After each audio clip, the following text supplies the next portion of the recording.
I think that's enough of that. Good evening. I hope you are all well on this. Oh, it's raining, isn't it? Yeah, this rainy Sunday evening. And I hope that you're all fireworked out after yesterday. It was a tad loud round here with the old fireworks going off. So, right, anyway. Yeah, back with the old Spectrum-y kind of thing. Had a little bit of a change around, renamed it. I've decided to call it, rebrand it as Syntax Era. Basically because I think going forward it's going to be better than just having it as Spectrum time. Because, you know, I'm not going to be just sticking to playing Spectrum games. I'm going to be playing other consoles and other home micros from the period. So I wanted to reflect that by going for a title that a title that would encapsulate all that. I got the idea from Syntax Era because it seems to be it's still linked to the Spectrum. There was two things really. Back in the day, the period of Sir Clive Sinclair when he was popular and he was dominating the market, you know, that was kind of a nickname that it was given to that period of time, like Syntax Era, where he was on top and things. But also there was back in, was it 2009, was it, or so thereabouts, the BBC produced a docudrama called Micromen, which I do highly recommend that you go watch. It is really, really good, and it's the story about Sir Clive Sinclair and Chris Curry and the partnership that they had in the early days of Sinclair Research, Radionics, and then when he split off and formed Acorn Computers. That originally was going to be called Syntax Era, but the people that was making the program didn't feel that enough people, like, you know, your normal layperson wouldn't be really clued into to what that meant. So yeah, so that's the I've addressed the name change, shall we say? So yeah, I think that aside, we'll get to what we're going to be doing. So I'm going to be playing 4 games today. 3 normal that we do, and the bonus game. So the games I'm going to be playing are Horace Goes Skiing, Lode Runner, Caves of Doom, and Robot One in Planet of Death. All from various years from 82 up until 2017. So I think what I'll do is I'll start off and no, actually no, I won't, because I've had a bit because I've buggered about a bit with the format and the way that I present it. I'm still getting used to it. So I think, what do I do next? Well, we'll do the chat first. We'll do the chat. So where were we now? Where are we? It's over here, isn't it? So Andy said that he may be a smidgen late. He's going to be filming and stuff like that. Not a problem at all. Dave's pointing out the lovely sounds. Yes, the lovely sounds of a loading game. You can't beat it. Martin saying hello to Dave, and Martin saying hello to Ed. Oh, that's me. Hello. What was Andy saying now? I was just filming and wondered what that weird noise was. Better mute you for a few moments. I think it's just better mute me full stop, Andy, to be fair. Martin saying hello to Andy. Andy's saying hello back. Martin, I'm assuming that you're referring to Microman on that one, Martin. Oof, excuse me. Yes, it's Microman. It's just put there. And then, hey, I'll just sorting little one out back in a bit. That's it then. Caught up with the chat. Right, so what is it I do then now? What am I heading off to now? I can't remember.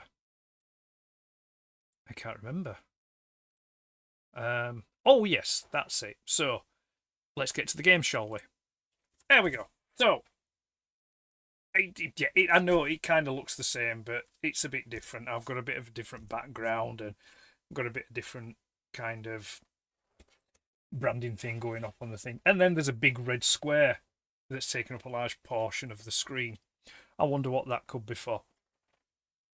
So like I say, the first game that I'm going to be playing is Horace Goes Skiing, which is from... Where's it from?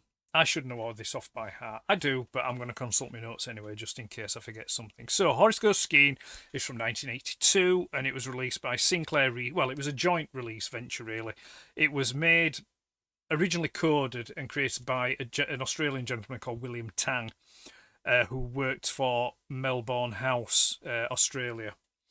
But it was also co-done and published with Sinclair Research Ltd and Psytronik Software. And originally, when it came out in 1982, it was £5.95, which was quite a lot, really, for a game in 1982. I don't know what that equates to now. I haven't bothered doing the adjusting for inflation, but I would assume it'll be a lot. But yeah, for 1982, and for the kind of game that it is, I mean, don't get me wrong, it's a nice game. I love it to bits. But it was early days. It was 1982, given the fact that the Spectrum was only released in April of 82, so it's still early days, and it takes its inspiration. When you see me playing it, you'll see that there's a lot of...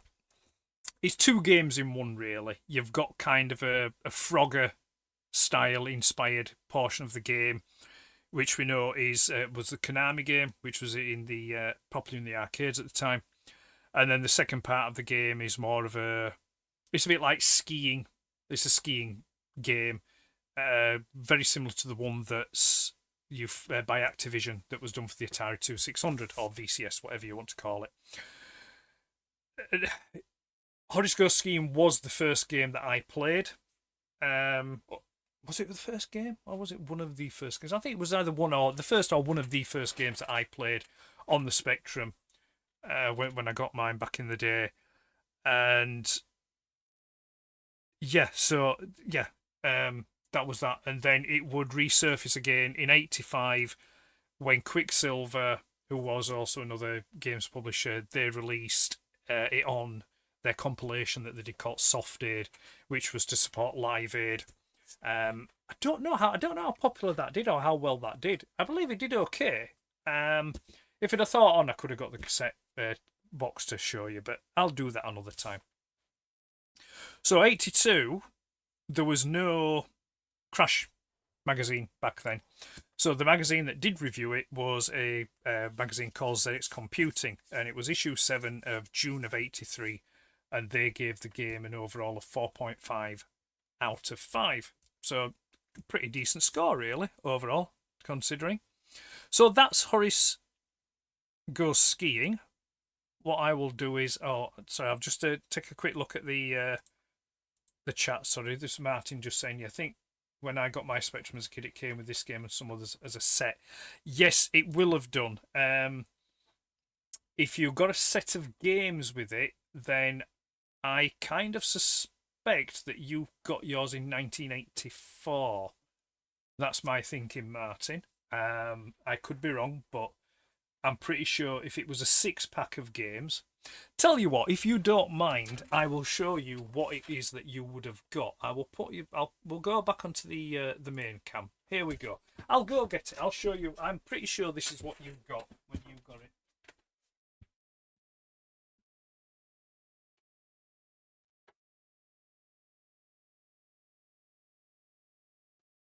Don't find the dead air, if you can hear me. There we go. We try to be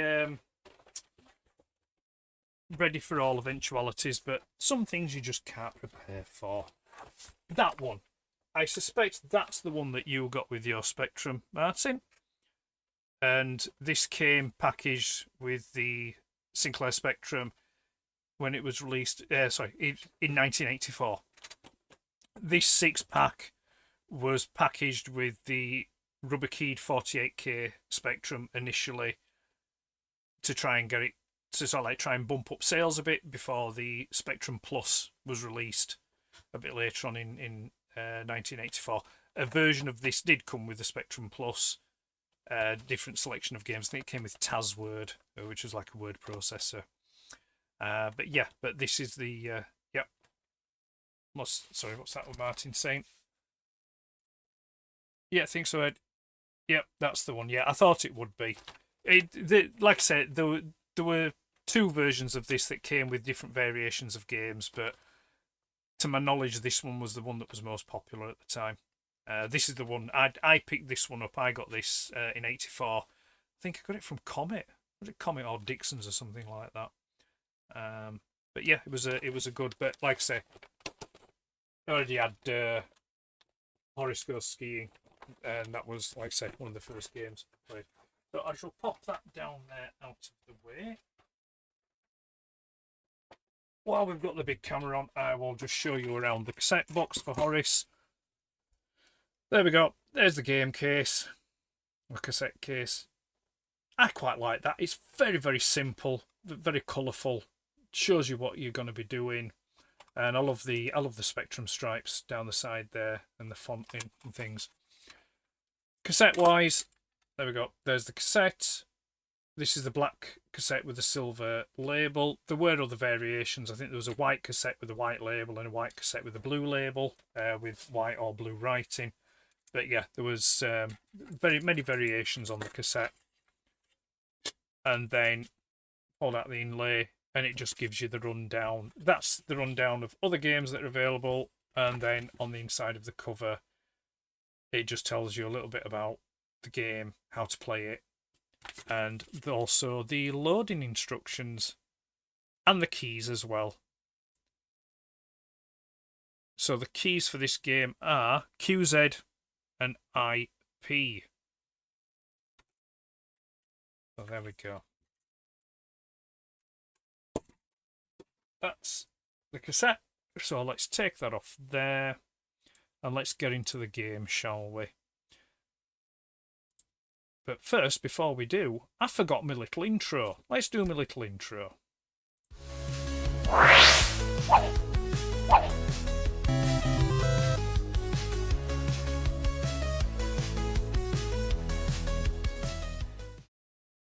There we go. There's the little intro. Right, where is our emulator? There we go. Right, so we're going to open up Horace Goes Skiing. Now, I'll warn you now, I haven't checked. I didn't check the sound levels, so do be darlings and let me know how the sound levels come out, whether they're too loud or they're too quiet. I will warn you, Horace Goes Skiing does have some noise to it when you first start the game.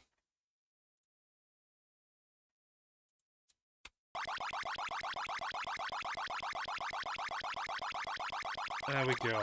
Can we, can you hear me speaking over that? Because it does sound quite loud in my ear, does that? But I can soon remedy that. I can lower that down. There we go. But as long as you can hear me speak while I'm playing the game, that's all that matters. Right, so let's get into this. So this, I'll just let this play. This is a demo mode. This is the Frogger inspired portion of the game. You've basically just cross the road, pick up your skis, and then get back across the road, and then you can head to the slopes.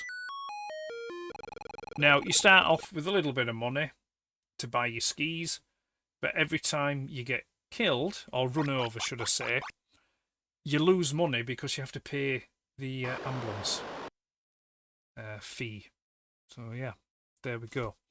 Right, let's get into it and let's have a play. What did I say? Yeah, QZ, didn't I? Yeah, QZ, IMP. Let's go for it.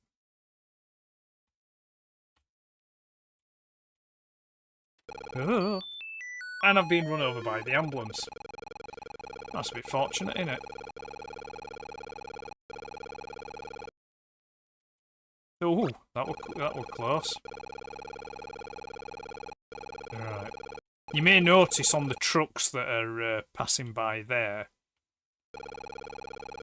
Wait for another truck to come along. There we go. On the top of the truck it says MH, and then on the side it says software. That's for Melbourne House Software.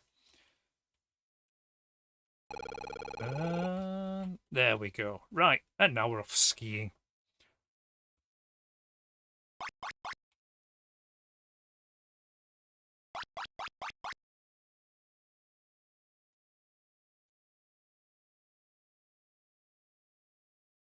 It's quite a gentle game, really.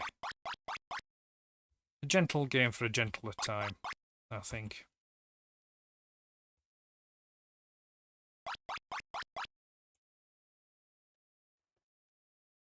I'm also wearing my Horace Goes Skiing t-shirt as well. I thought it'd be rude not to if I'm going to be playing Horace. I'm surprised, actually, looking back at the games I've played thus far. I'm surprised that I've not played Horace Goes Skiing before now. And then that tone you get is for when you miss a flag.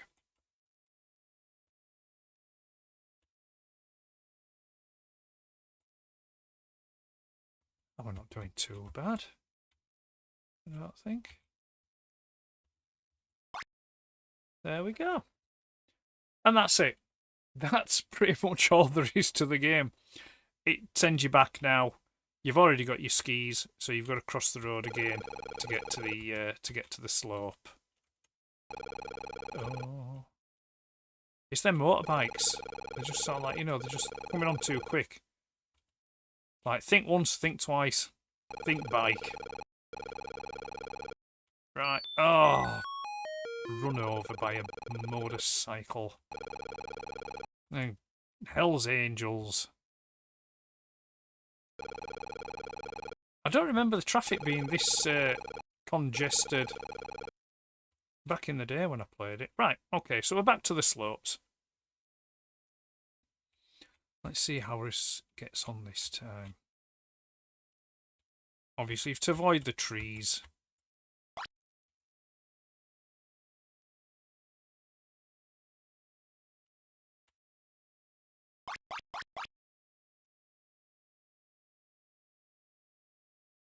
Oh, that was close. I thought we were going to miss that one then.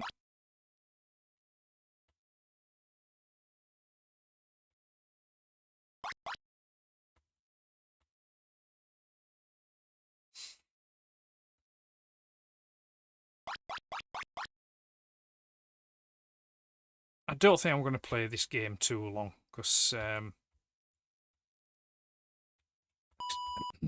there's not, like I said, there's not much. Well, there isn't. There's no variation to it. It's literally get your skis and go skiing. But like I said, no, there we go. I hit a tree.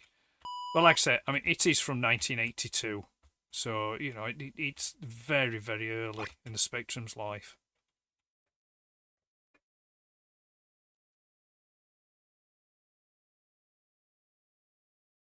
Right, let's see if we can get across the road again. There was two other games in the Horace series. The actual first game was Hungry Horace. That was the first game, which was a bit of a Pac-Man clone.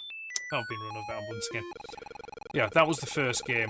Horace Goes Skiing was the second game, and then the third game in the series was Horace and the Spiders, which came out at a time, and it was influenced somewhat by Manic Miner and Chucky Egg 2. You know, those kinds of games. So, you know, there was lots of like jumping about and collecting things.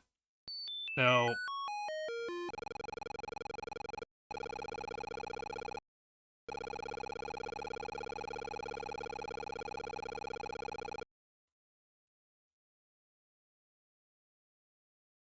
let's see if we can get across. No. There's a lot of traffic. Excuse me. Where's the Green Cross code man when you need him? So there we go. My score was 1,500. So not too bad. Not too bad. Right, let's have a little catch up on the chat, shall we? See where we're at. I'm just trying to think where we're... Oh, there we go, right. Tell you what, I'm just going to mute that for you. Because it is quite annoying, is that noise. I'm going to take my earpiece out as well while I do this. So, right then, okay. What was Martin saying? So, yeah, so that was a good Christmas. That and some Star Wars goodies. Yeah, it's always good getting Star Wars for Christmas. Dave's back. Looking forward to more gaming goodness. Hey, Dave. Yeah, that's okay, Ed. Oh, Gareth here. Hello, Gareth. Today has gone... well, that's how time does fly. Quickly. Hi, Ed. Andy, Dave, Martin. Martin was doing housework today. Yeah, I was just doing things on the computer myself today, and I've been, like I said, been watching the Grand Prix. Spent the day on Minecraft with company of Andy, Dave, and Joe. Just broke off for tea, but gonna jump back in now. Back on the Minecraft, are you? Very good. Martin's saying enjoy. I don't know what that emoji is. Can't really tell. Nice, even if I'm useless with emojis, if I'm honest. But it's not a problem.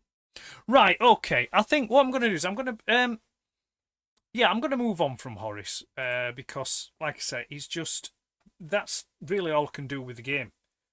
It's just collect your skis in a Frogger style, go on the slopes and go skiing, and it's just back and forwards, and it repeats over and over.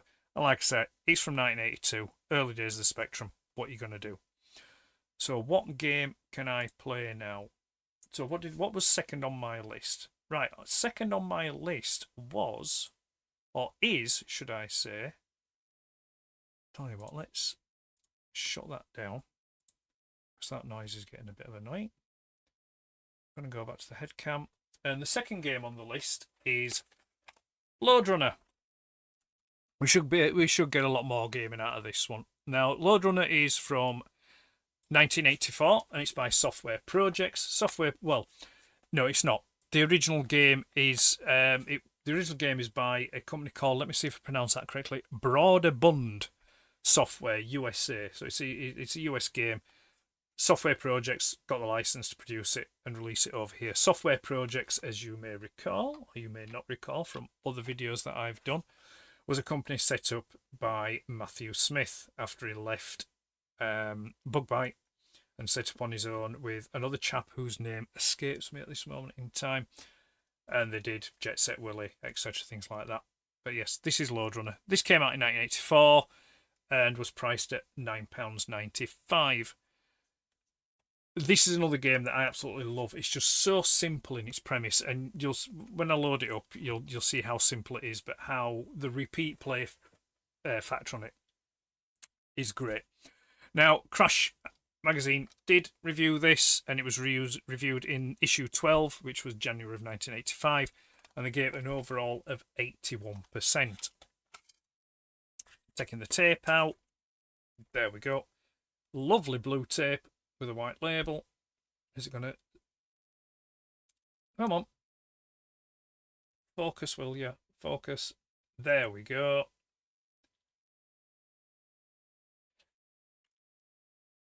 Nice tape. Just... They're optimistic on here. Hiring, lending, copying or reselling is prohibited. Obviously, they didn't take into account people having double cassette decks. Right, okay, so Software Projects, to try and stop people from copying and pirating their software, they did this on the inside of their the inlays, but also put this on their game. So for you to be able to play this game, you would load the game, and then the game would give you a grid reference. And the grid reference would correspond to a colour on here. So say, for example, it gave you a grid reference of page 1, A1. So page 1, A1, you would have to select the colours of cyan, yellow, green, green. And then that would allow you to play the game. If you didn't, you weren't getting in the game, and that was it. You were shit out of luck. They also did the same thing for Jet Set Willy. That was the same thing, but wasn't as complex as that one. It was just kept to one page, where this one is over 20 pages. So there's quite a lot of variations of codes that you could use to get into it. Then looking at the inlay card, there we go.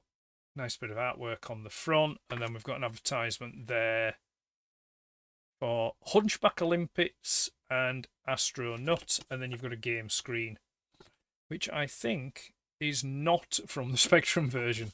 What a surprise there. And then on the inside, again, you've just got loading instructions, how to play, etc. Things like that. So that's Lode Runner. Pop that there, and we'll get it loaded up. We'll change our game cassette artwork. Let's get the fuse open. What's that about Martin saying? Clever doing the grid reference. Yeah, it was. It was. Like I say, each grid square had 4 colours in it, and they corresponded. You know, so you had to choose the colours to be able to get into the game. There was various other anti-pirating thing. The one that I disliked the most, and I don't think it had a very long life. It was called Lens Lock. And basically, it came with kind of like this fold-out plastic square thing that had like a plastic lens in it. And if I remember rightly, you had to hold it up against the TV screen. And I think you had to. I think it was something about getting lines in a certain way. I think that's how it works. It's a long time ago. I can't really remember. I just know it was called Lens Lock. And it was like an orange piece of plastic with that lens in, and you did that. I'm just trying to think what game I had that came with Lens Lock. There was a drawing game because I had a mouse. It came with like a mouse and things like that, and it was in that. But there was another one, but it doesn't matter. Right, okay. Lode Runner. Now, keys for Lode Runner are redefinable. So let's get it opened up. Now, if you remember, way back when, I played a game called Yazzie, which is a relatively new game. I think it was it 2019 or 2021, something like that. And Yazzie takes inspiration from... Oh, Andy's back. Hi, Andy. I might say hello to Andy. That's nice. It's nice to say hello. So, there we go. All there off. No, did I take that off down? I did, yes. So, right. Here we go. This is Lode Runner. And let you just scroll through a couple of the screens there. What you also get with this game, I think you do it. Remember, you get a level designer as well, so you can design your own levels and save them and play them. So there we go. Right. So we're gonna define as keys.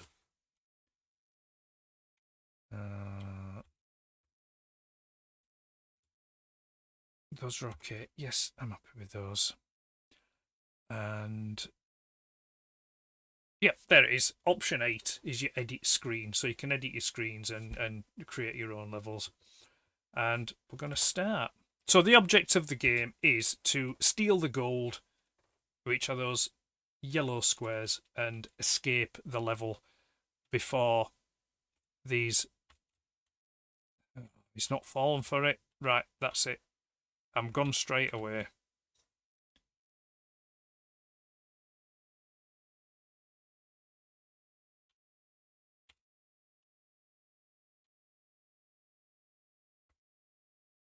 No, I'm not going to do it again, am I? We're not off to a great start, are we?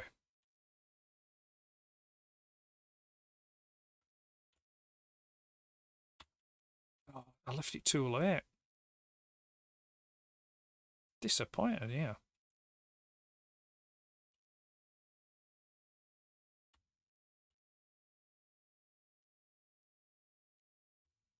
There we go. Had to psych him out a little bit there.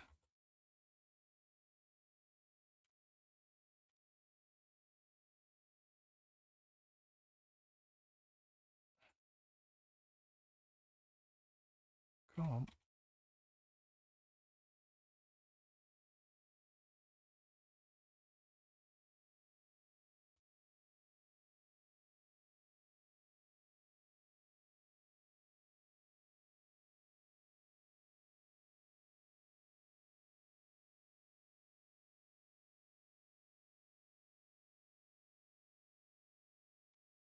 I'm going to get that before he does.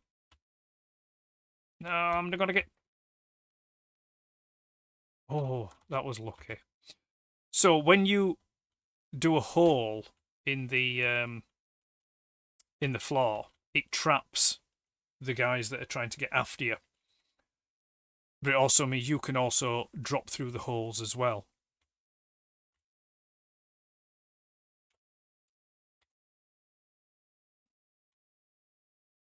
Now, where there's solid parts of the floor, you can't mine or drill through them, as it were.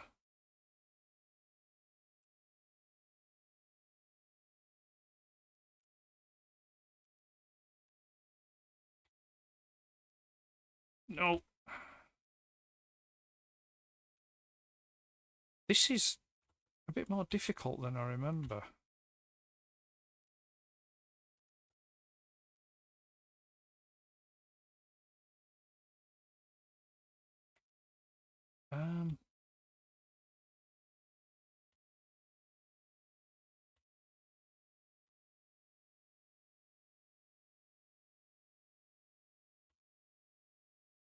No. How do I get that last piece and not get stuck in there?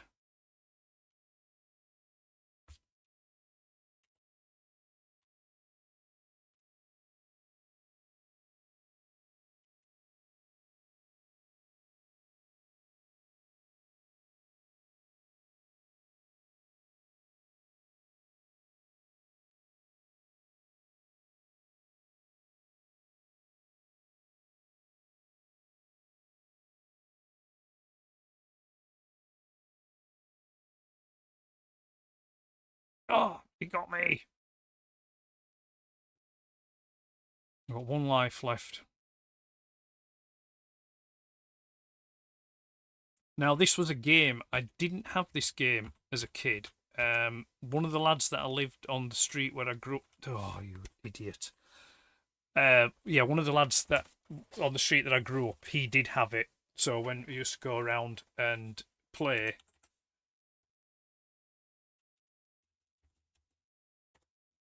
We used to play in it. And funny, I never got a copy of it. Again, the reason why, because being that insanely ridiculous security thing on it. The Jet Set Willy ones, because it was smaller into one page, I did go to school with, and I knew people that did actually colour it out on a piece of graph paper. Oh, excuse me. With mixed to varied results, depending on you got the right shade and colour of pen. Most of the time, you was able to make it work. Excuse me, sometimes you weren't. It's just how it was. Right, let's have another... I'll just catch the chat, and we'll... I'll dive back in for another one on that. So Dave's asking how we're all doing. We're all right, Dave. Andy's loving the 8x8 pixels running, man. I love these kind of games where the pixels are really simple. Late mid 80s towards the back end of the 80s, the pixels and the character sprites started getting bigger, and I kind of... There were still some very playable games that was done and enjoyable, but I always preferred the earlier days where you had smaller characters like Manic Miner and Jet Set Willy, and obviously this Lode Runner, because you just seem to get more used to... You was able to use more of the screen. I think you got more playability out of them, and also the colour clash thing was also kept to a minimum as well. Martin saying this looks hard. It is. It can be hard. But it has that thing that draws you back in. You think, I'm going to have another go. I'm going to have another go. Andy's loving that. Andy loves Al. I'm very happy for you. I hope you and Al are more than happy together. Can you dig through that area? Yes, you can dig through that area. I'm trying to, Andy. Right, Andy, I'm assuming you're talking to me or you're talking to Gareth of playing Minecraft. Minecraft, and is it German, Minecraft? So there we go. Right, let's just get that back up there. I'm loving the AI. I know it's AI, it means AI. Right, we're heading back in.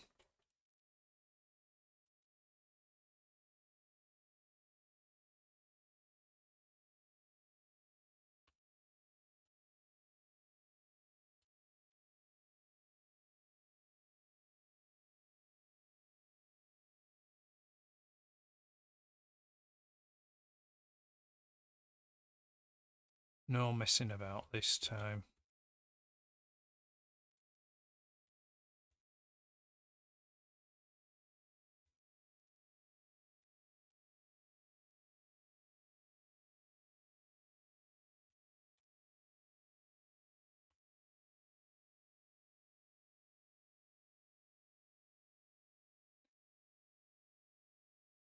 Head in the game. Right. Let's see if we can crack this second level.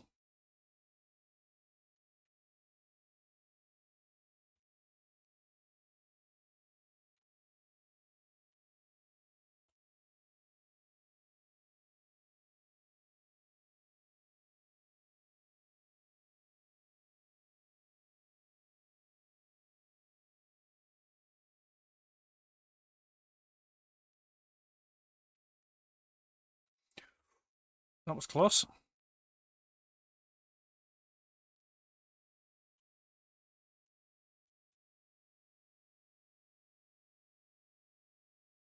Right.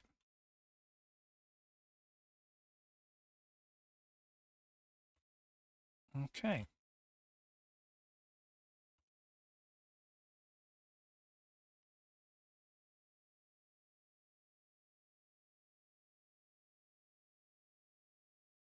So let me dig once on that to get that.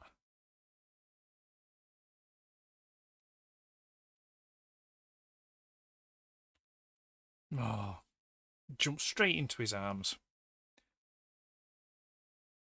How do we get into that one then?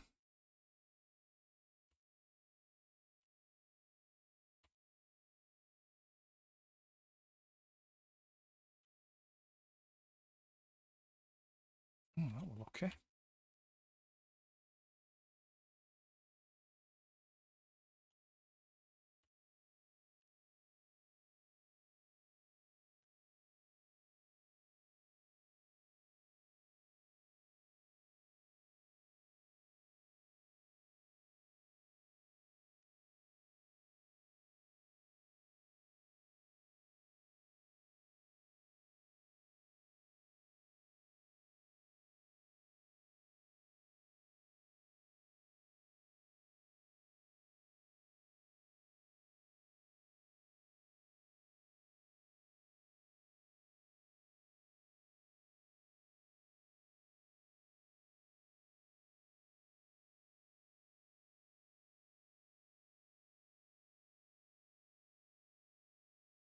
Hmm.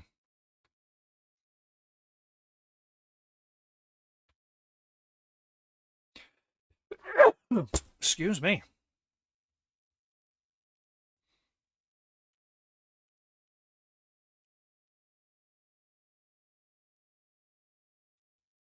No.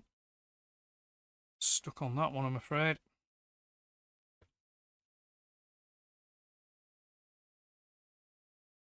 Oh, this one's got me stumped. How do I get into that one?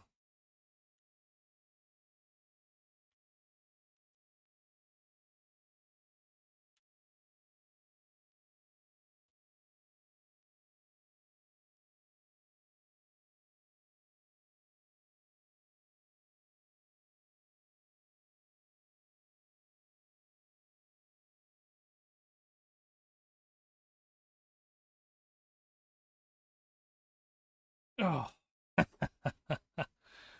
got me.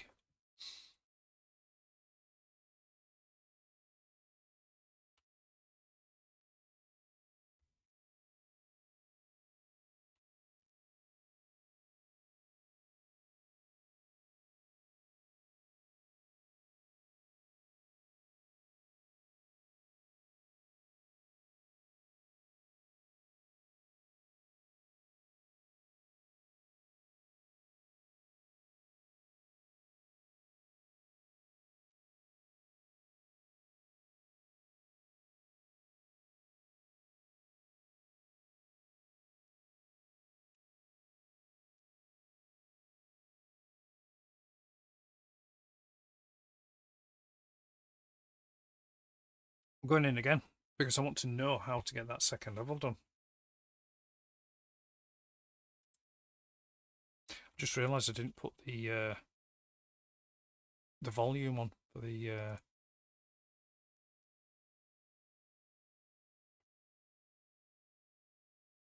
the game.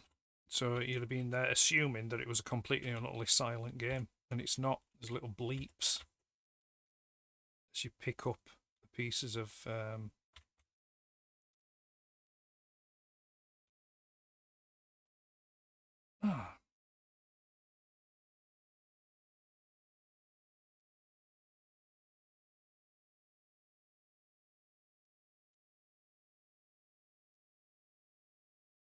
what's going on with this now?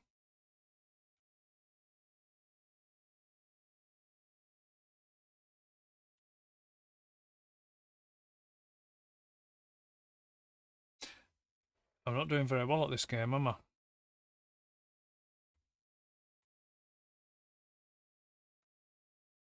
It has to be said.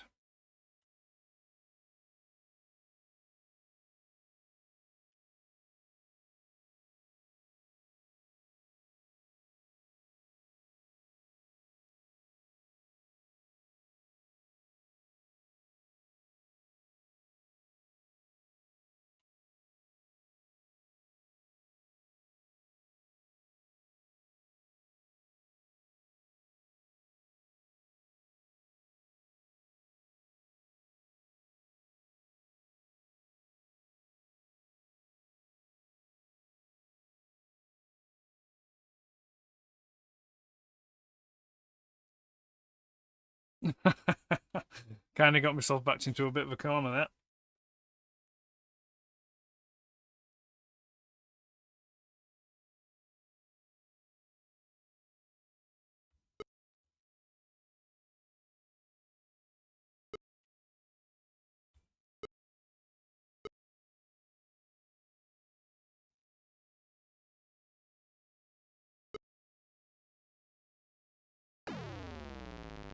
And again.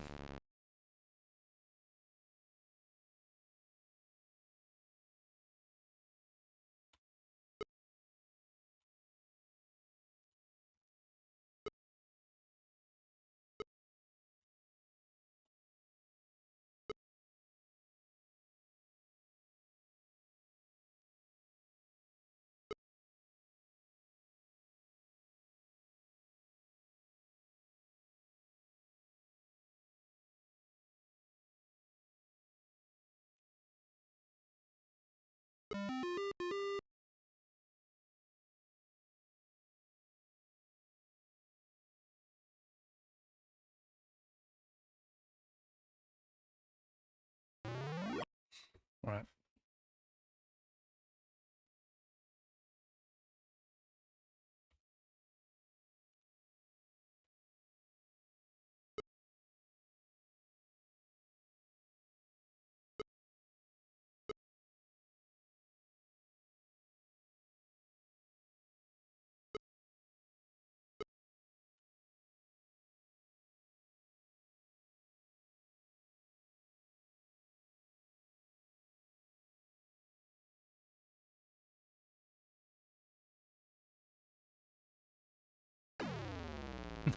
They were waiting for me.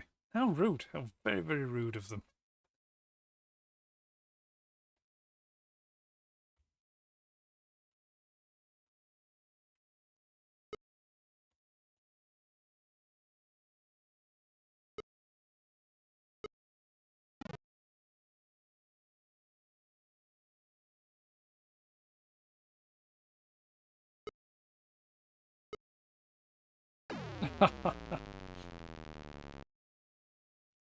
Oh dear. Oh dear.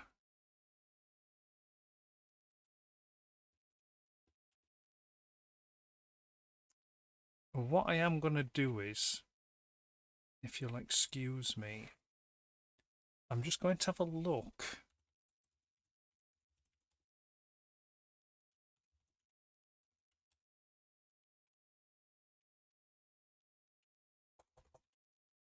I'm going to see if there's a way to do with that.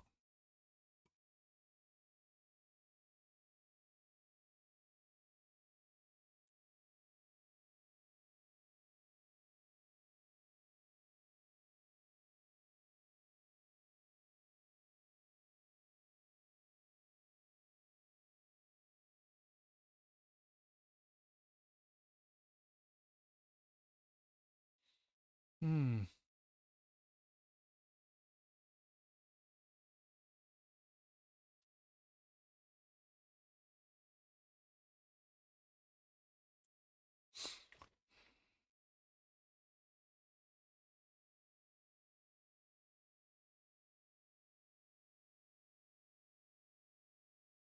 I am interested in this. Right, I'm just looking. You watch the nice fancy pictures that are coming up on the screen there.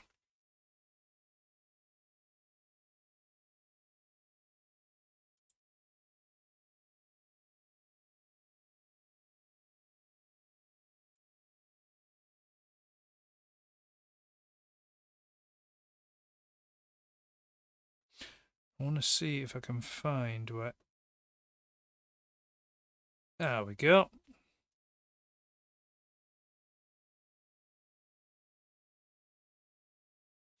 I'm just looking at that now, Andy. I'm just seeing how this.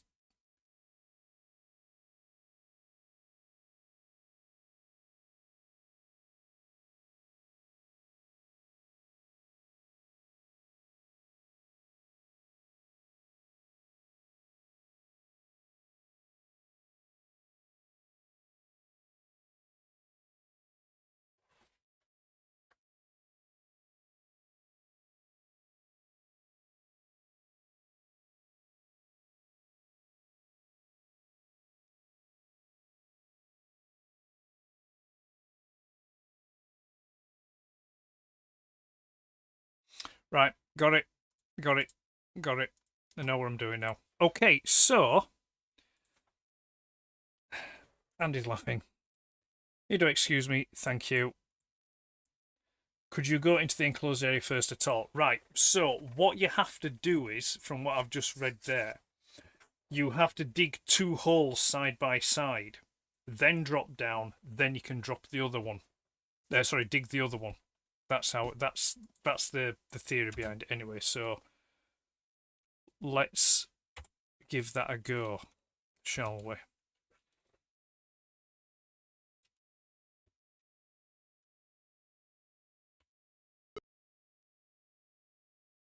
Oh,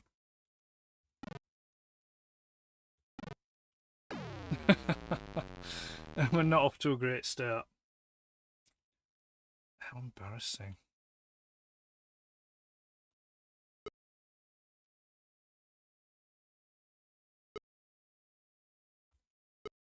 I love how quickly he climbs up those ladders. That's just like, that's Olympic level climbing.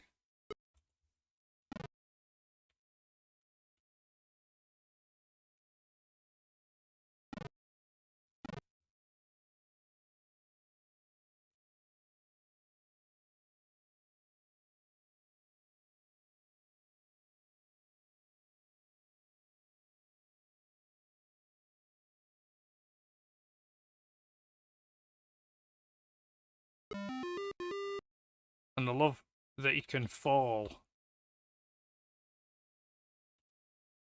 epically, from epic heights and not get squidged. Squidged? Squished.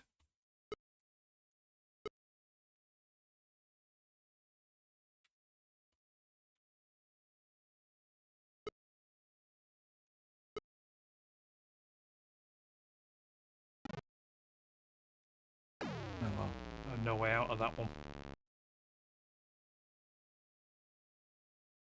The I am impressed with the game mechanics on this, on how the the people that you're trying to escape from actually swarm around you, or are drawn to you. Oh, that is quite impressive. For such an old game.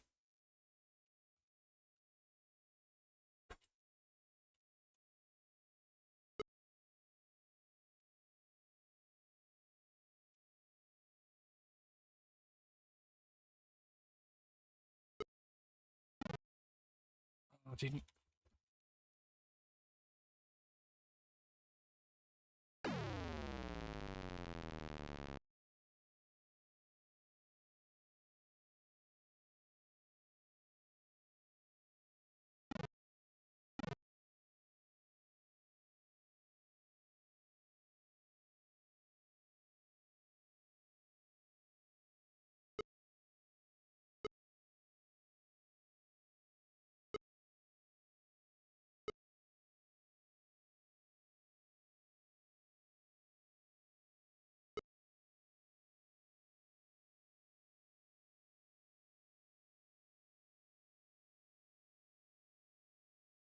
That's the other thing that's good about the game as well. They can... Oh. The guys that you're trying to escape. What's that? Oh, yeah, I've just caught you. Yes, the bad guys can escape, but also they can pick the pieces of gold up and relocate them to another place, making it harder for you to do what needs to be done. Oh, I've just...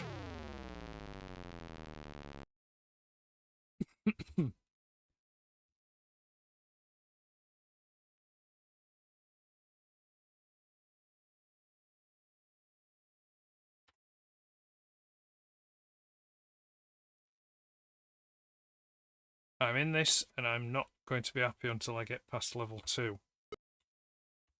So,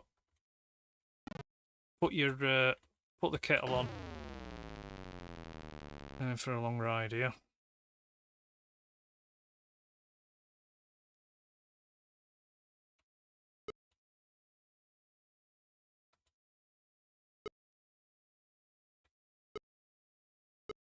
And if you're offering, mine's black with 2 sugars.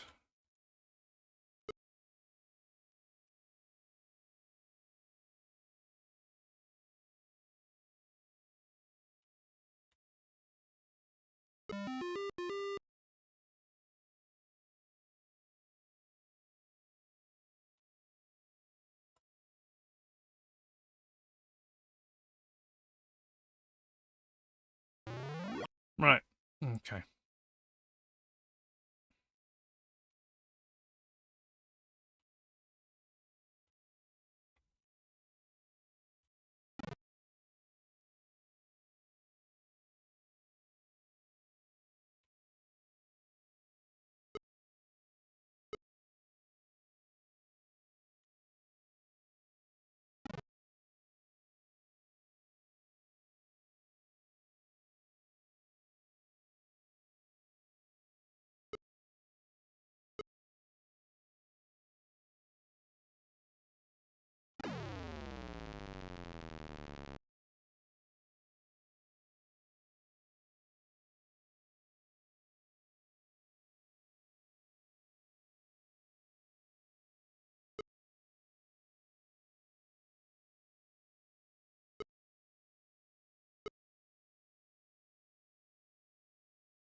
It wouldn't let me.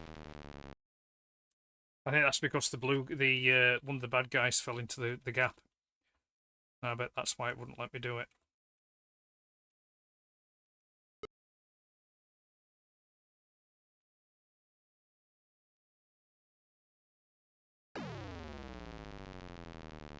Trapped again.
That's what I've got to say to that. I did what it said. I did 2 holes. Why? Why? Going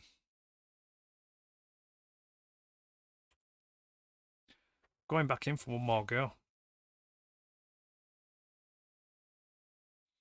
And if I don't get it this time, I'm going to move on to the next game.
Visible frustration. And it's only the first level as well.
First level.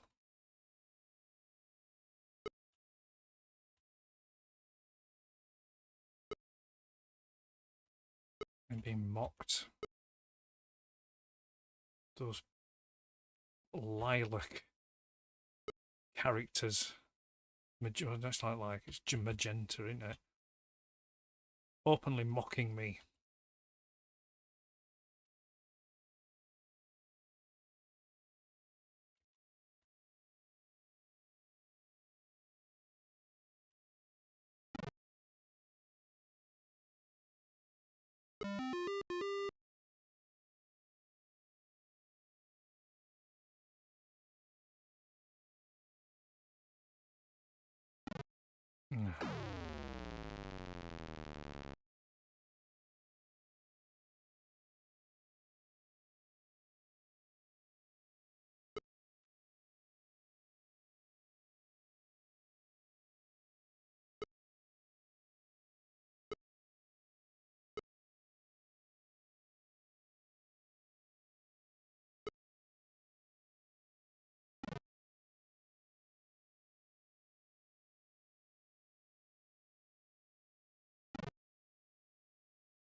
Lode Runner.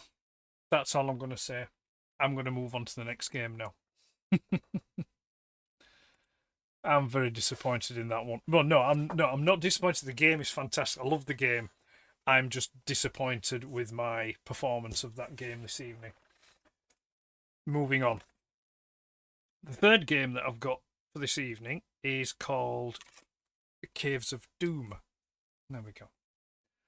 Hold it up to the camera so let people see it. Okay, so this is by a company called Mastertronic. Now, towards the middle of the 80s, Mastertronic were producing budget games, and I think they were doing it actually before Codemasters were doing it, because Codemasters did a lot of budget games, the 199. Mastertronic here doing their series of 199 games. So I think Mastertronic were the first ones to do it. If I'm wrong, I'm wrong. I'll correct myself in the comments or something. But yeah, Caves of Doom. This was released in 1985. Like I said, it was 199. Now, this game is a game I never had it as a kid, never knew it existed, never played it. This came in with a job lot that I purchased years ago, and to my knowledge, the cassette works, because whenever I pick up games, I always test them, so the cassette does work. But to my knowledge, I still haven't played it, or if I have, I've probably just quickly done it after I've loaded the game to make sure that the tape works, and then just cast it aside somewhere.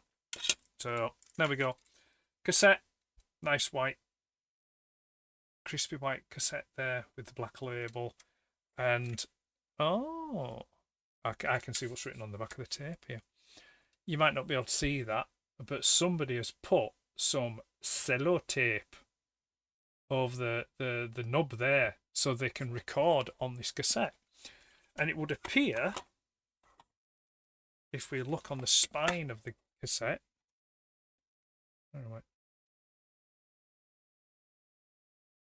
hold on, into zoom,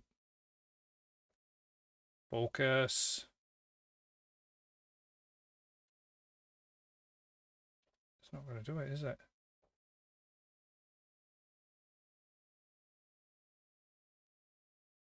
No, it's not. I've spent too long. Anyway, there's a little label on it, this end here, and it says Castle of Dreams. So it would appear that somebody the previous owner of this, has popped another game on the back of this cassette. Now what I will do is I will just have a quick look at Spectrum Computing, and I'll see if there is a game called Castle of Dreams, or if it's one that the previous owner has created themselves. Castle of Dreams. Right. No, it is a game. So it was released in 1984 by a company called Widget Software. It was priced at £7.95. And it would appear it is a text-based game. I'm going to download it, and I'm going to put it on, because I'm kind like that. Just because I'm curious myself what the game's like.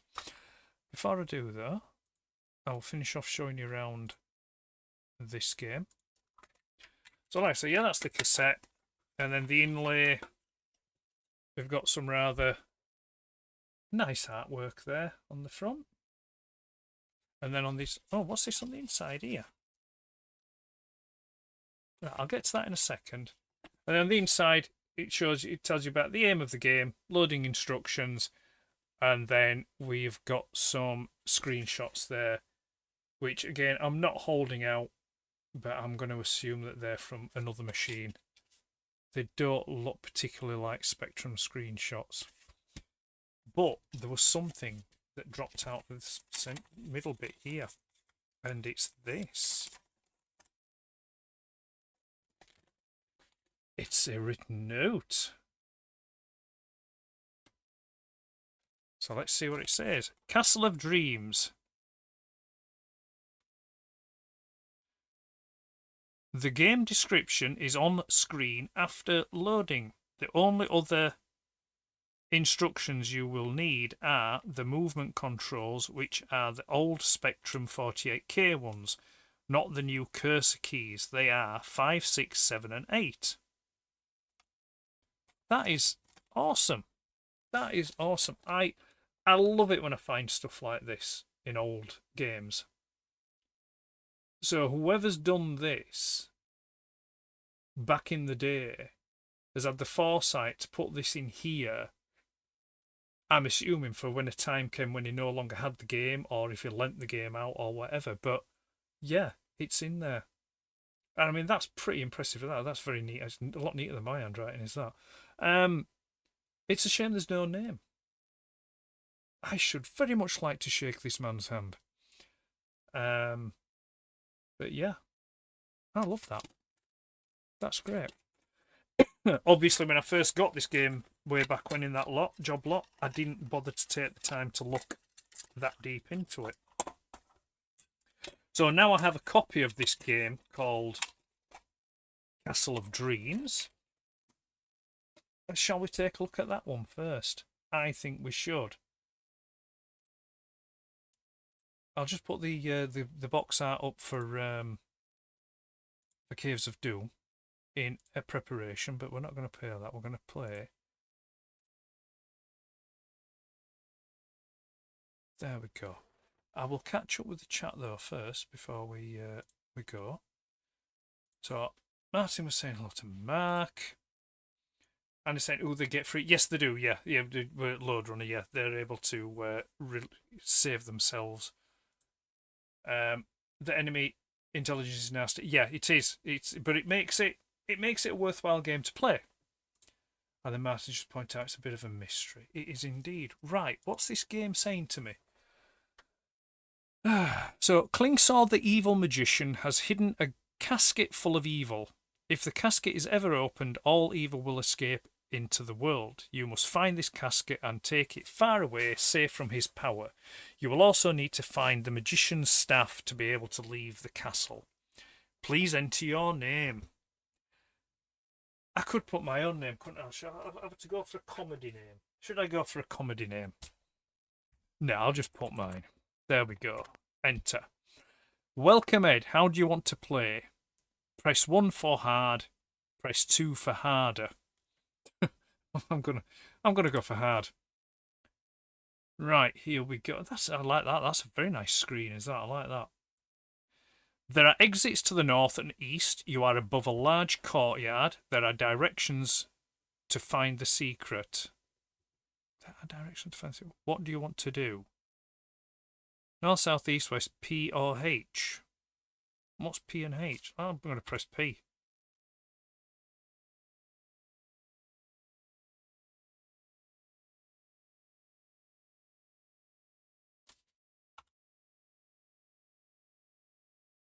Okay, so I wonder if this is where that 5, 6... Use the arrow keys to find the secret. Follow the directions. Each block equals 10 paces, so north... Oh, hang on a minute, right, and so is it...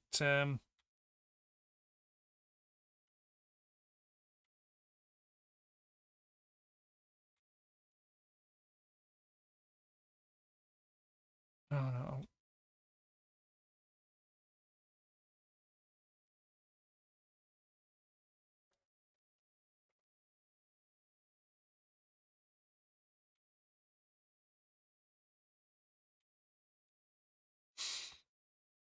Alright, I'm going out.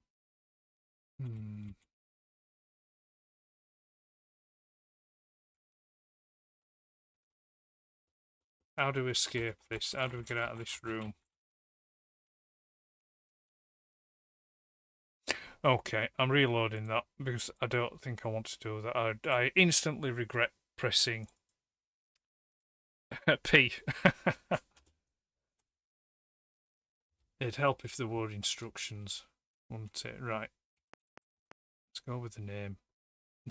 Take 1D. Right. I'm going to press H, see what H does. Right, okay, so there are exits to the north and the east. I'm going to go north. The way ahead is clear. Right, east. The way ahead is clear, press key to continue. Right, exits to the north, south, east and west. There's also a very dark room. I'm going to go north again. You come to a moat, but the drawbridge is up and there is nothing to wind it down. Do you have something to help? No. Okay, let's go east. An enormous spider has woven a dense web across the passageway. You cannot get through. Do you have a... No, I don't. I've got nothing. Let's go west.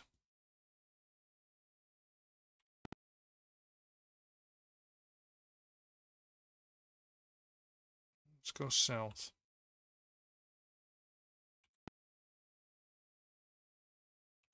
Go east. Let's go north. There are dark twisting tunnels. If you go on without a light, you are sure to get lost. No, I don't. Right. I think...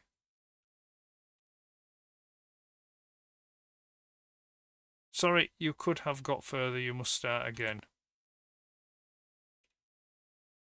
Right. I think that's enough of that. Yes, there was a reason why I didn't play text based games back in the day. But I'm sure this probably would be a lot better had I the proper game itself and instructions on how to play it rather than just going in blind, as it were. But I mean, it's curious. I wanted to see what the game was like. That the person put on the reverse of the cassette. That's what I have done. What's Andy saying? I need help. Yeah. Hey, parchment. Make a map. Yeah. We're not going any further with that. So we're going to Caves of Doom. Oh, this is very colourful. Right, so we've got keys here. AZOP. So AZ, so that's up and down, left and right. Oh, we've got a screen editor on this one as well. Very good. Right, I'm going to go G. Right, so I selected keys, but it won't let me use the keys. Let's try that again.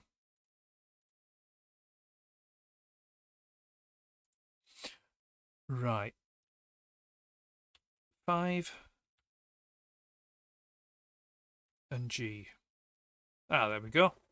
Right, so it would appear that I'm this like little spaceman looking kind of thing. So that's left and right, and then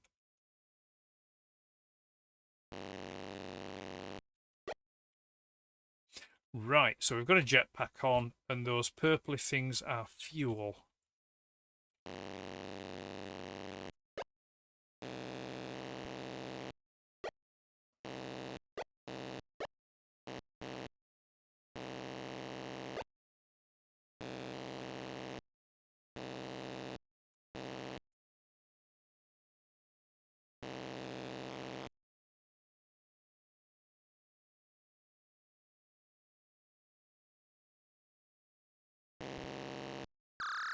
He didn't look friendly, did he?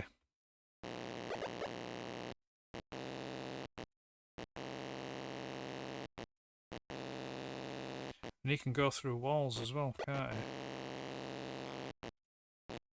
Yeah, we're not going that way.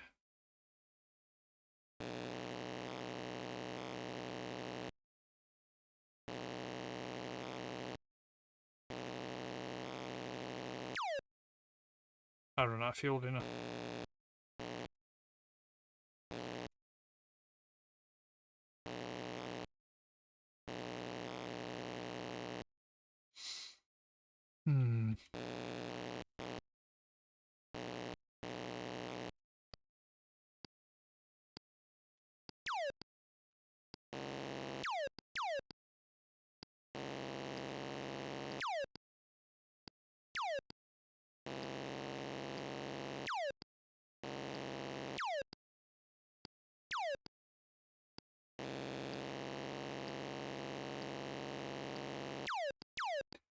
Talk about pixel perfect.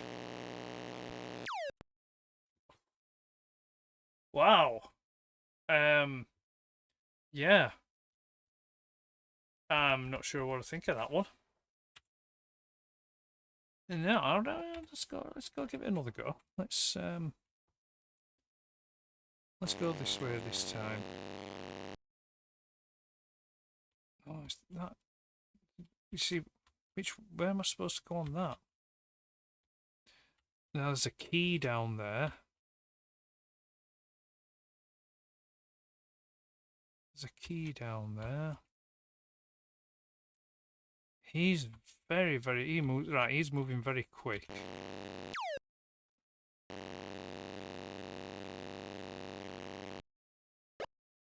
But that's it.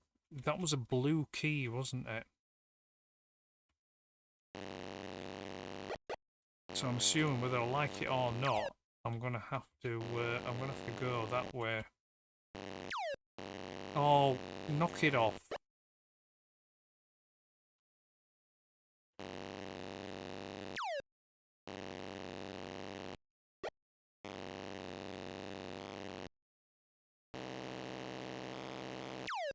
Oh.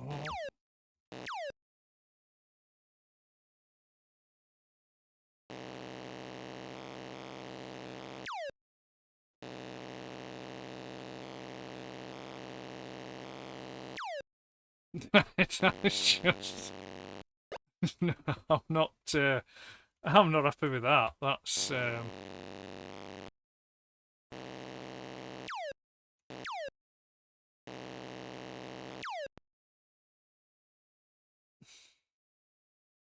what have I done tonight? What games have I chosen tonight?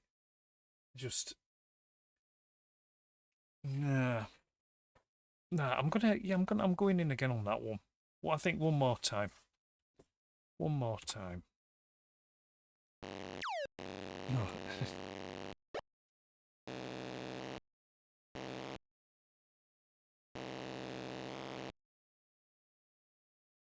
I see, it's this guy again. Oh, I'm gonna go up here.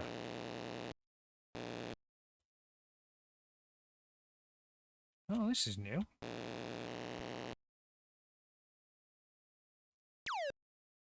Can't get out of that.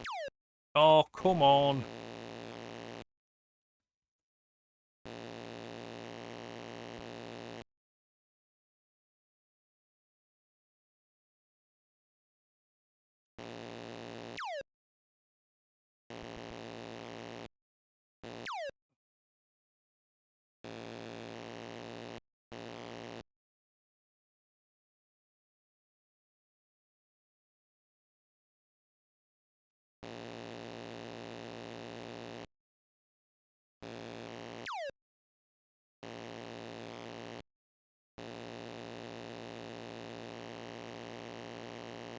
This game ain't messing about, is it? Not at all. Oh, come on.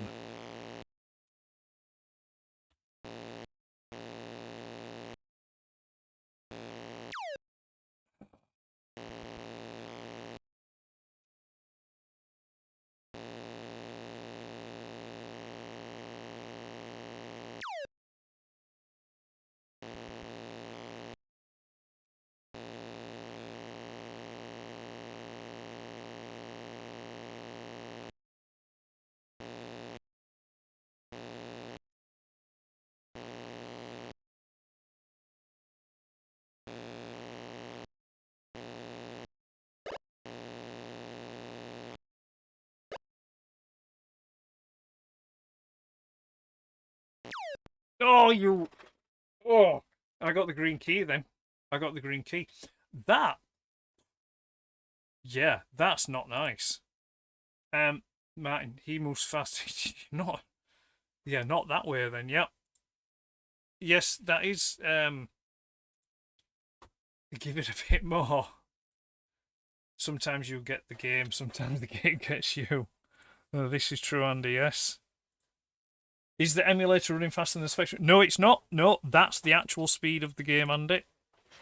And Dave's finding that quite humorous. Right. I'm I'm going to go one more because I want to get that. I want to get that green key again. So, which way did I go? I went this way, didn't I?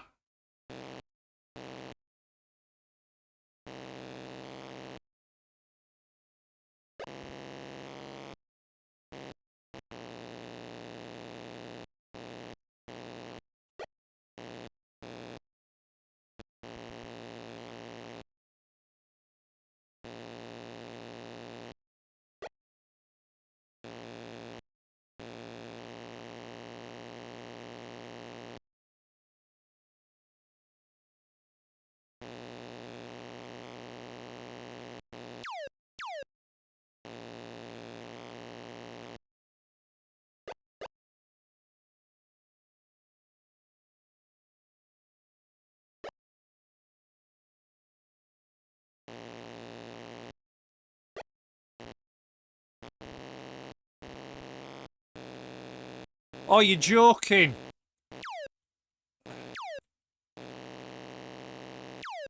Oh, come on! Ah, these stalagmites. No.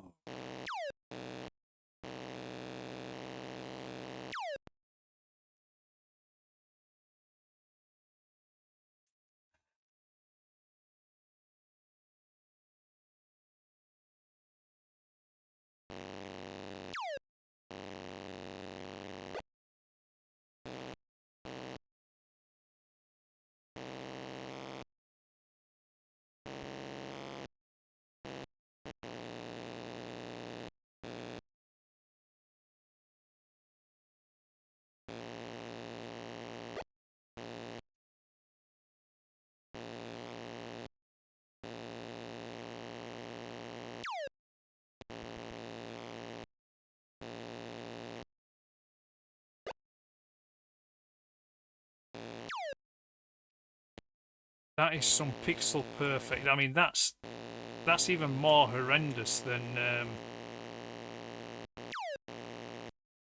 Manic Miner.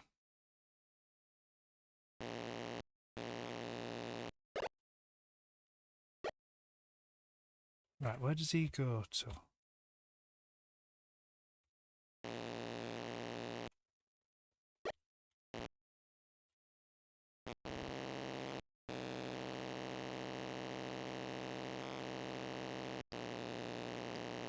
What? Ooh.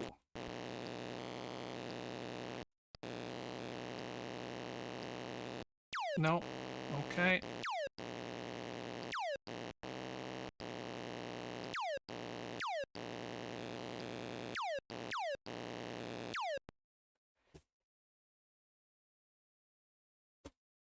Really?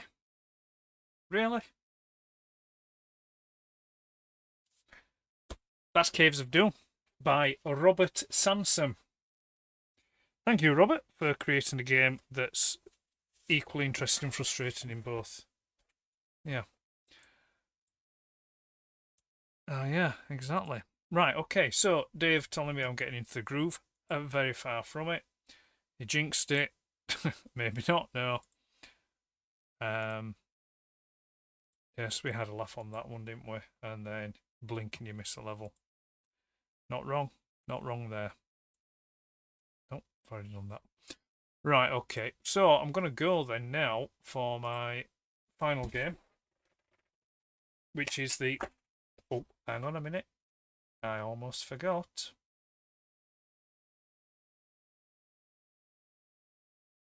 It's now time for... Bonus game! It's bonus game time. Bonus game is Planet of Death. Robot 1 in, as they say. And here it is. Here's the game. I'll just show you the cassette box there, which is very nice. Very nice indeed.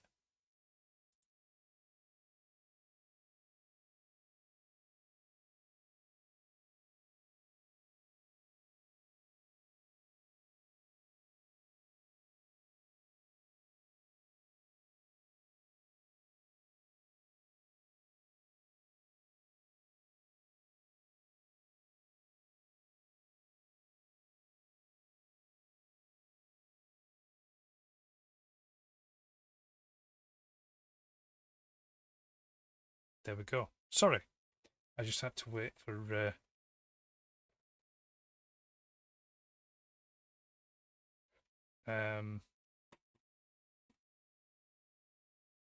sorry, I've lost my train of thought there. That's the thing with live, you can't edit stuff like that out. I was just waiting, there was some background noise that I was waiting to subside before I carried on. Okay, so, yes, Robot 1, Planet of Death. This is a sequel to the first one, which was Robot 1 in the Ship of Doom, which I have played on a previous stream. This is the second game to that. This came out in 2017, so it came out the same year as the first game. It's by a company called Psytronik Software, which is based in the UK, and it was $6.99. So not bad, really, $6.99 back in 2017. Now, what we'll say is about this particular game is... Sorry, just give me a moment again.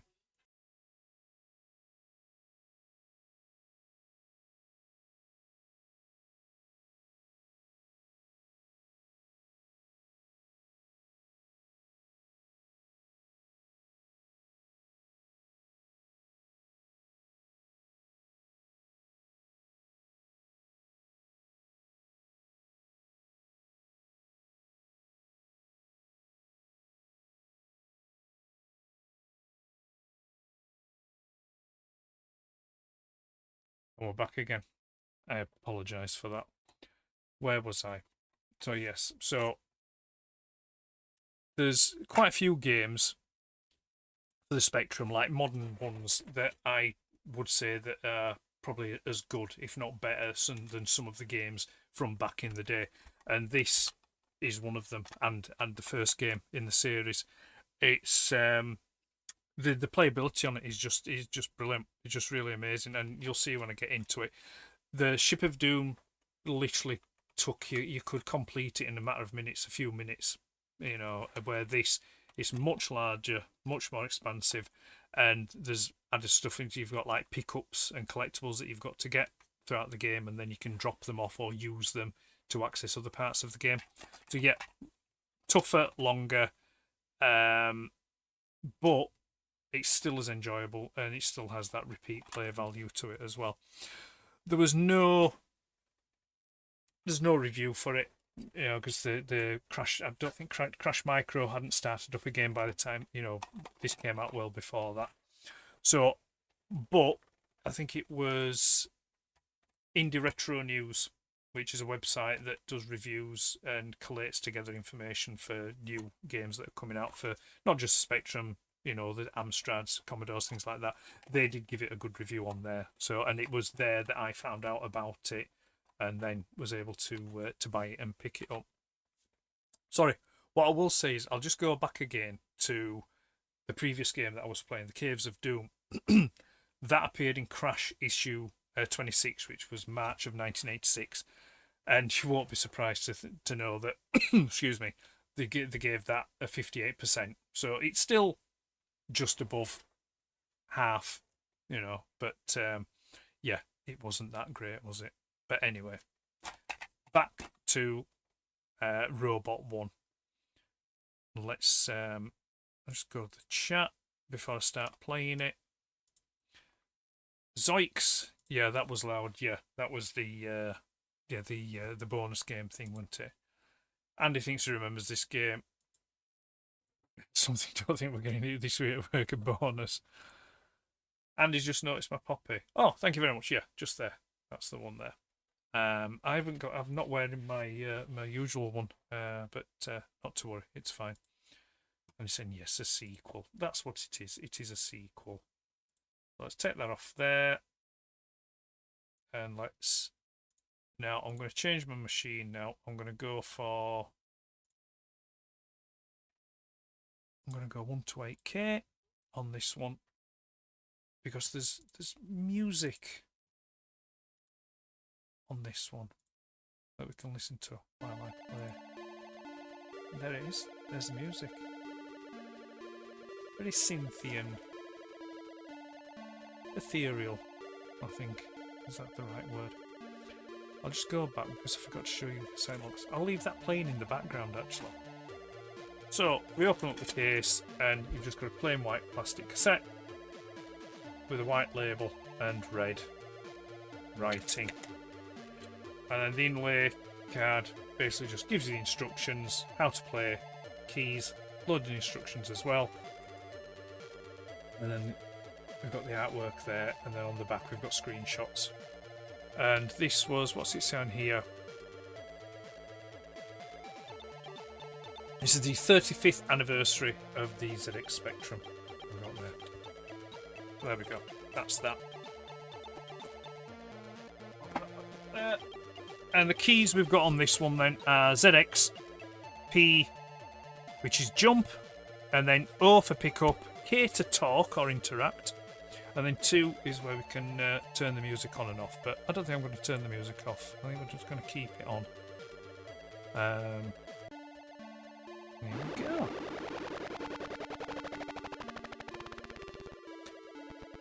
Here's our trusty little robot. Look at him, bless him.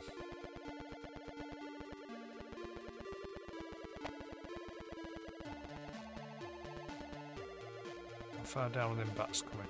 They're coming down all the way.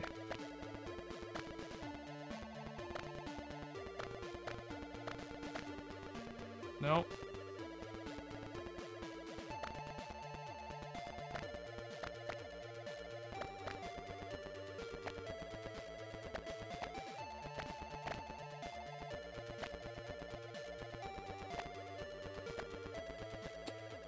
I'll pick that egg up, because you never know.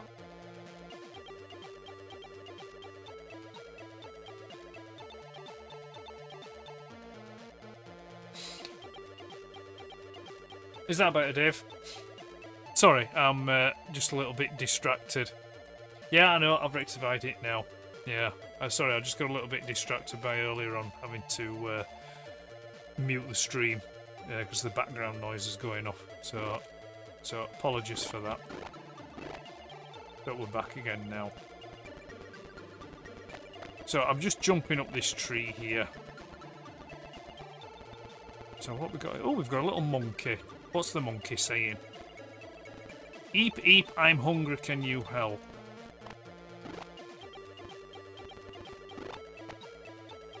Would he have an egg?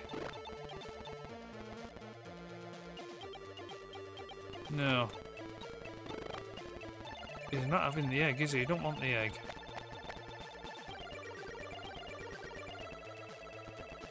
Oh, what's that?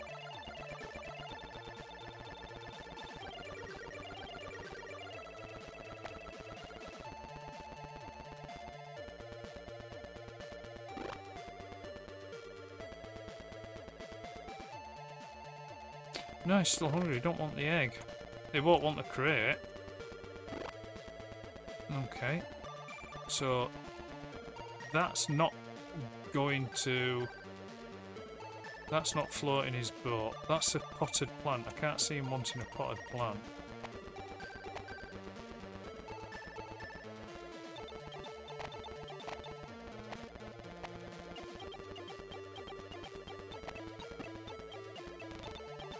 Oh, that took a bit of my power, did that?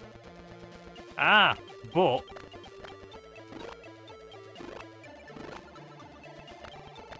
I bet he'll have a banana. This is a monkey! What self-respecting monkey don't want a banana?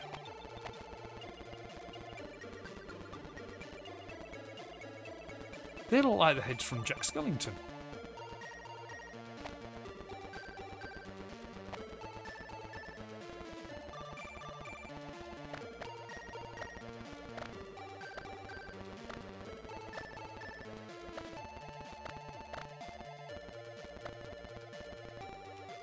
Oh, we're playing that silly pixel perfect thing again, aren't we?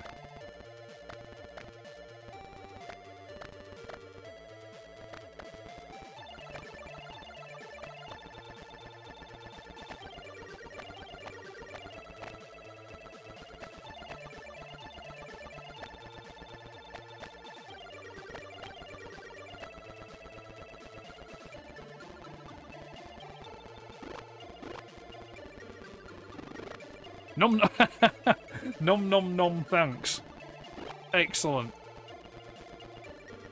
We made the monkey happy.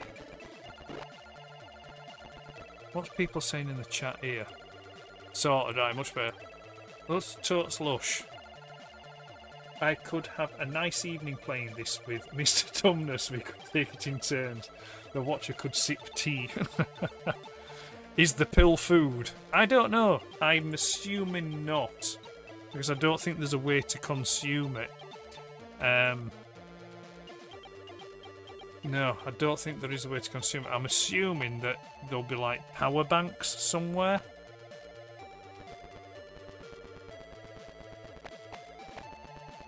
I'm trying to think. There was nothing on here. Yeah, I had that. Right, let's.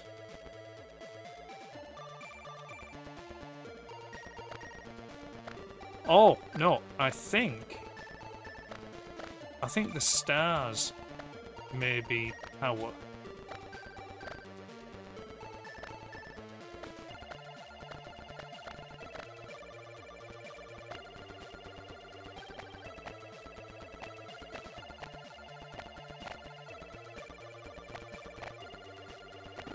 Yeah. Are there? Oh no. My score went up, but my power didn't go up. I'll pick that up, because you never know.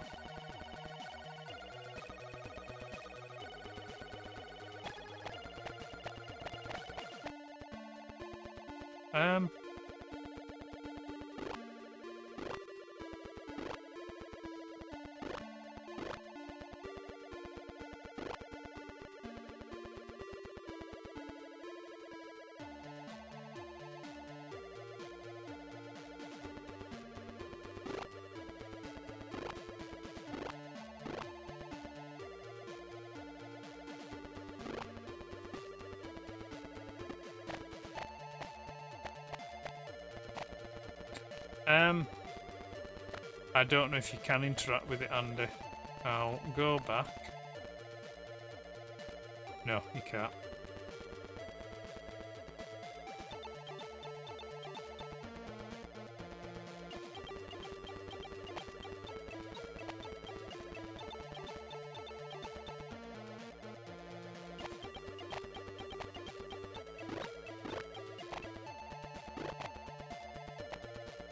Take the 5p, just in case.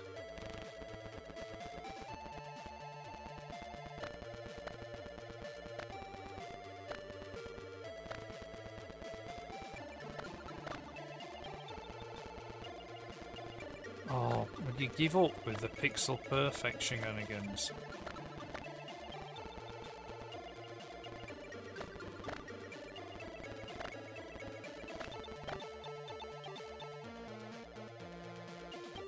But I'll tell you what, I bet I need to leave the egg with that bird there. Let's interact with him. I've lost one of my eggs. Hell, no you haven't, because there you go. What's this in the nest? I don't know. What is that in the nest?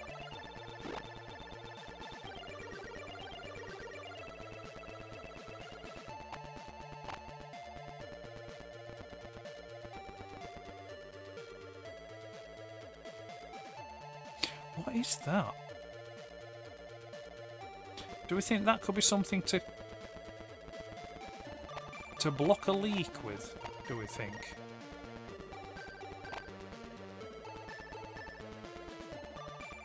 Or is it more of a like a wire or something?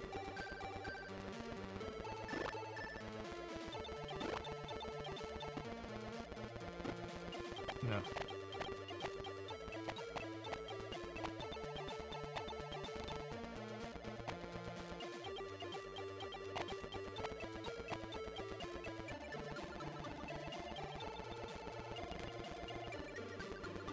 We're a bit low on power here.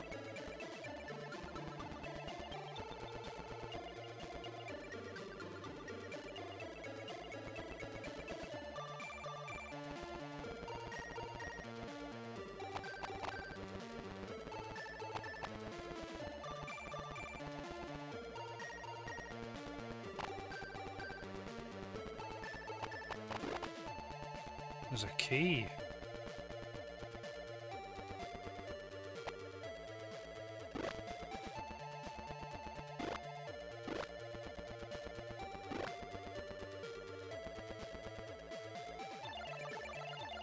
This machine is missing a cog.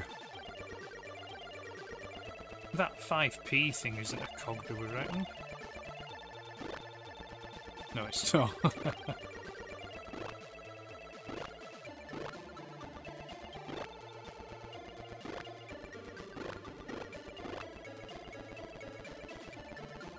That's a key.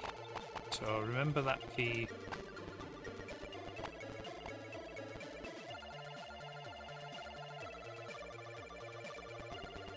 I'm not going to ask any questions of how I've ended up outside when I was underground.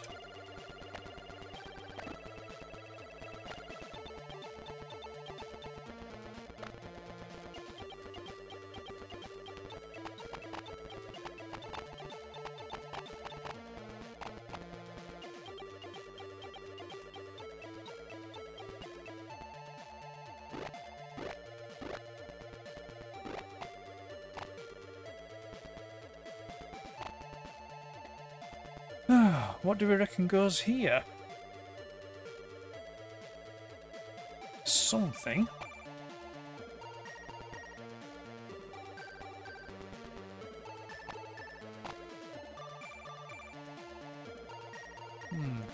Nothing that will interact. The cable doesn't do anything. The plant and the 5B.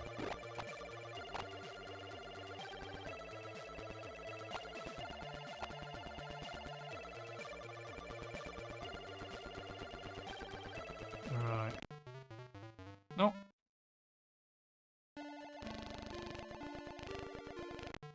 No. No, I tried the cable, Andy. Oh, come on.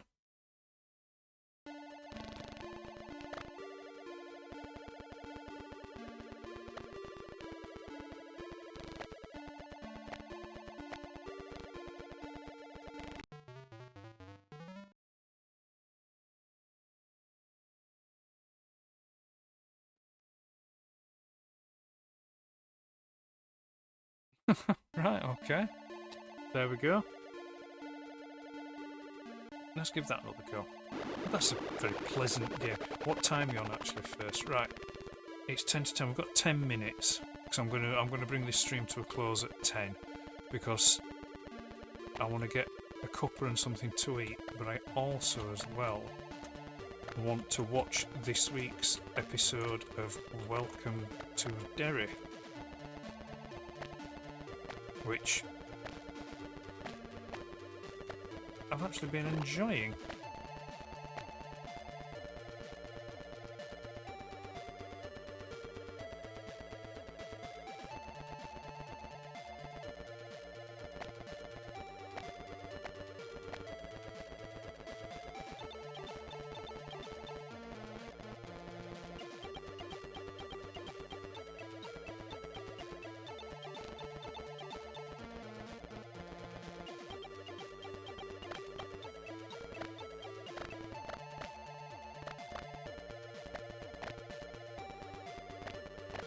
I'm going back up because I'm sure I saw a star. No.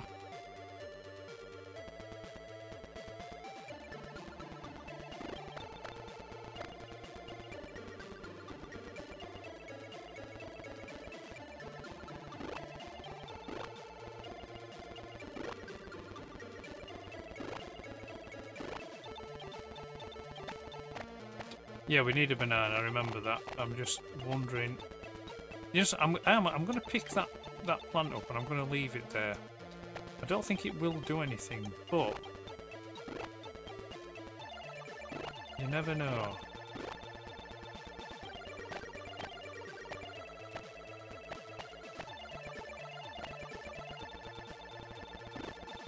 Pick up that power pill.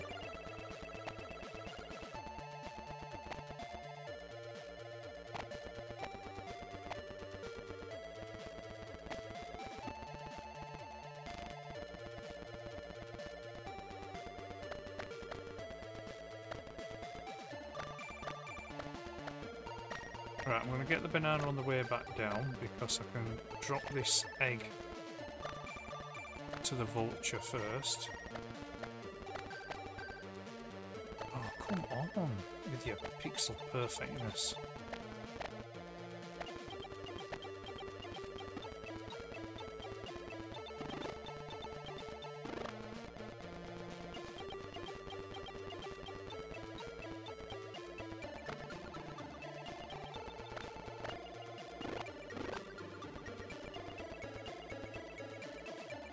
Right, we'll go back with the banana.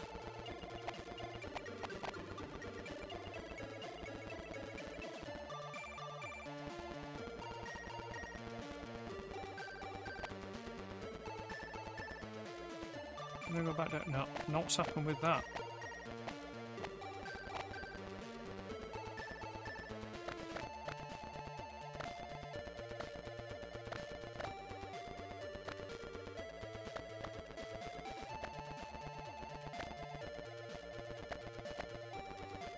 Oh.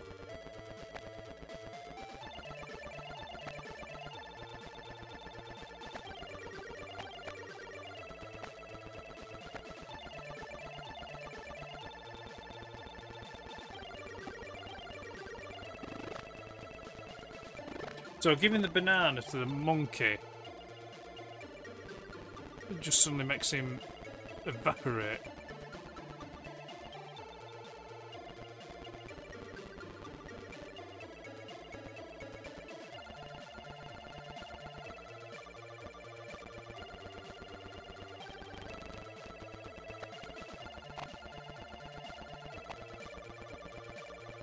No, there's no one I need to go over there for.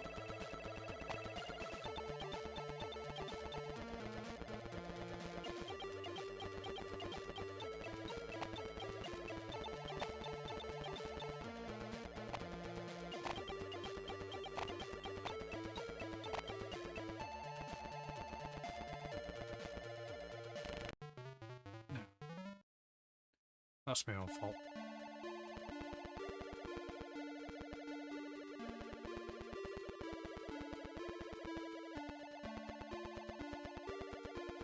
I've been all the way up there.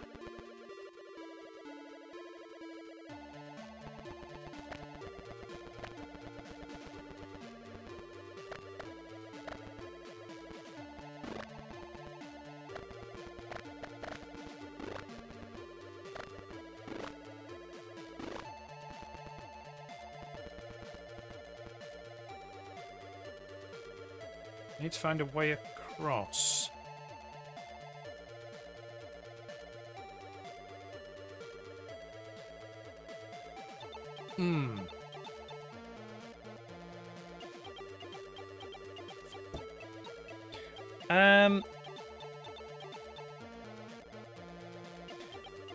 I don't know. I'm maybe thinking, is it the money or is it the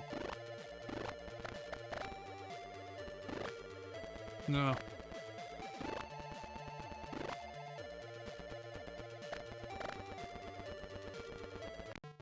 No, you can't swim across. Right, I wonder if it's the yeah.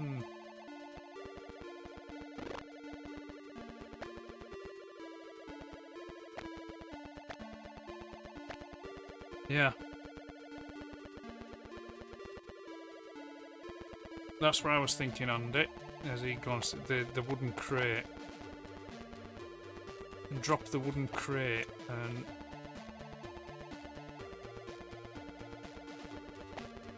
where to leave the wooden crate?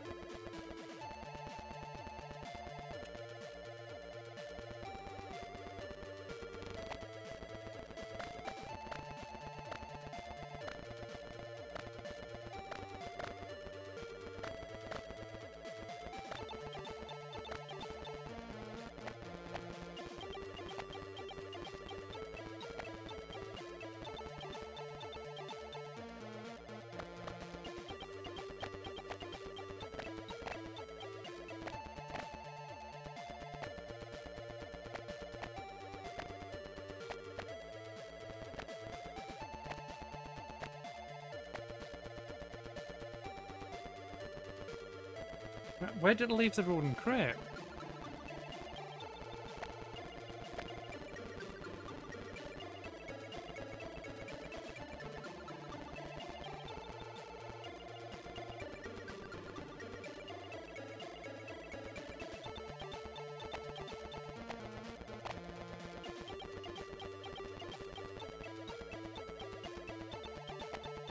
Was it on the second tree with the vulture?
Go.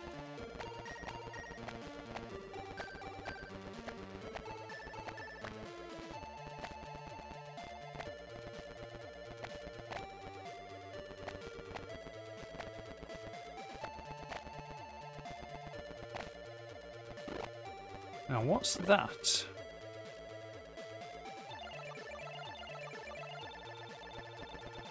Could that be a piece of pipe? Electrical cable, I bet's for this robot. I'm missing something. No, he's not missing that.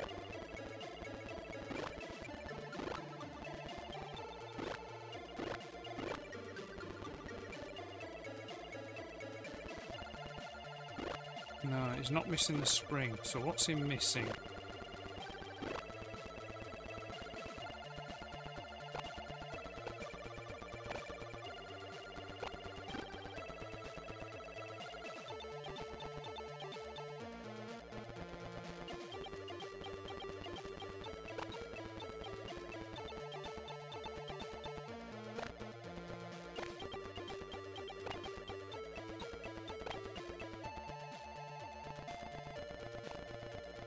Ah, so he wants a pill.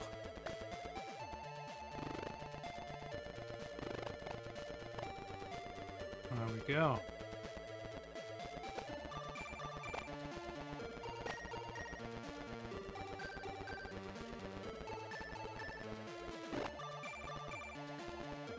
I bet that's for underwater. I bet that's for the water.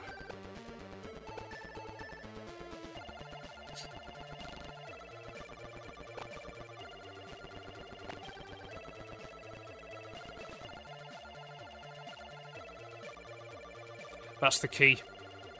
That's the key. Oh.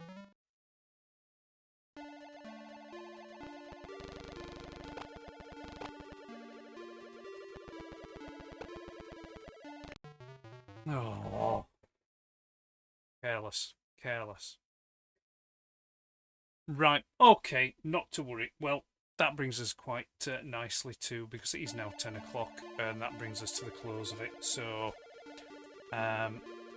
let's collapse all this up now. Let's go to the head cam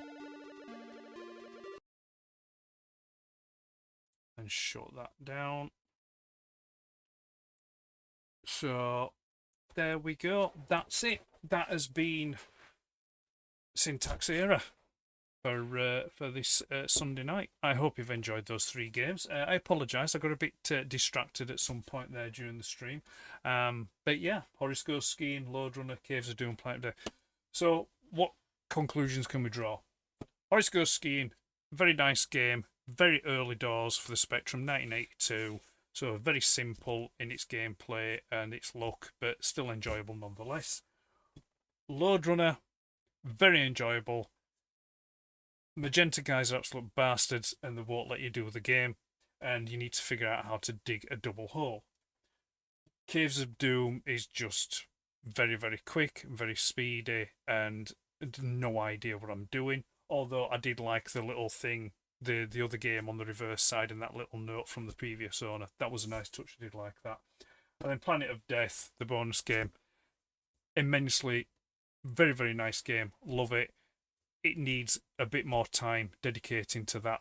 That could be its own stream in and of itself, to go and do that game. And that's it. So we're done for the night. You can next see me on... I'm just looking at the board there. Yes, you will next see me on Thursday, the 13th of November at 8 p.m. for Icon TV. That's all I'm telling you. I'm not going to tell you anything else about it. You're going to have to wait and see what it is. It'd be a surprise. It'd be a surprise to me if it comes off. So, right, I'm going to catch up with the chat and then I'm going to go. It's probably going to be a bit out of date because this is when I was playing the game. No, we can't interact with the owl. Leave the plant there. I left it somewhere. Egg time, that was for the vulture. Charger cable. I would say warning, critical power. Ha, wormhole. Oh yeah, that's when I fell through and I ended up back in. Just try everything. Cable. Wants a disc maybe. Yeah, maybe that 5p, maybe it wasn't money, maybe it was a disc. Could do we be more generous with the power-ups? A missed save games. Yeah, you can't save the game on that one. You've just got to plod through. We need a banana. I knew someone would bring up coconut. Martin, I thought I must get that content in. It's like a memory test of where the objects are and plenty. Yeah. Dave would struggle with his new tool crate. Make something you can bounce on. Must be back towards the start. Bounce as soon as. That's it. Yep, spring. Is it one of the stones from Fifth Element? Drop a bit closer. Pipe. I like that film, Dave. Harsh lit timey. Reasonable game. I wonder if the wormhole was an intentional glitch. Fun little game. Nice streams always. Thank you very much. Great stuff. Thank you very much. Was listening all the way through. Fun stream. You managed to rip yourself away from Minecraft. I hope you've built something rather nice. 10 to hooks. Take care, everyone. Yeah, and we'll leave it on that. So, thank you very much for watching. It's been a bit hit and miss with the games that I've chosen this time. I will endeavour to choose better games next time. And so yeah, Thursday, 13th, 8 p.m, Icon TV. But for now, thank you very much for watching. Enjoy the rest of the evening. Take care. See you soon.